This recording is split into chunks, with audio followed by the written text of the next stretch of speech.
இறையேசுவின் அன்பானவர்களே, இன்று வியாகுல மாதாவை பற்றி அறிந்து கொள்வோம். வியாகுல மாதா என்பது அன்னையினுடைய மற்றொரு பெயராகும். இயேசுவினுடைய சிலுவை பாடுகளை தியானிப்பதால் அன்னைக்கு வியாகுல மாதா என்று அழைக்கப்படுகிறார்.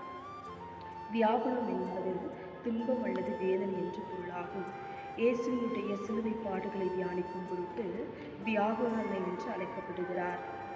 வியாகுல மாதாவுக்கு கத்தோலிக்க திருச்சபையில் செப்டம்பர் 15ஆம் தேதி திருவிழா எடுக்கப்படுகிறது. அன்னையினுடைய 7 வியாகுலங்களை பற்றி தியானிப்போம். முதலாவது வியாகுலம், உனது உள்ளத்தை ஒரு வாள் உணரவும். இரண்டாவது வியாகுலம், இயேசுவை காப்பாற்றும் பொருட்டு எகிப்திற்கு எடுத்து செல்லுதல்.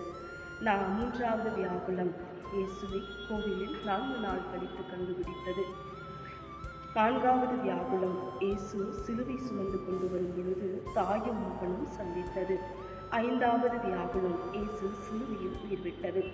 ஆறாவது வியாகுலம், இயேசுவின் சடலத்தை அன்னையின் மடியில் கடத்துதல்.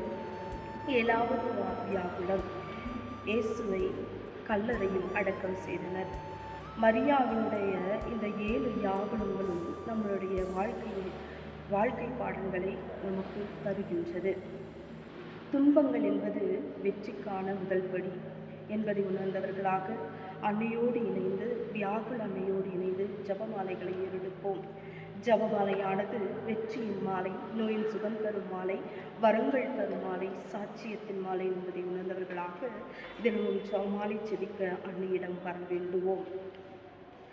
ஜபமாலையின் மூலமாக இறைவனுடைய அருளையும் இரக்கத்தையும் பெறும் பொருட்டு ஜபமாலையை கையில் ஏந்தி ஜபமாலை சொல்ல அனைவரும் இணைந்து ஜெபிப்போம்.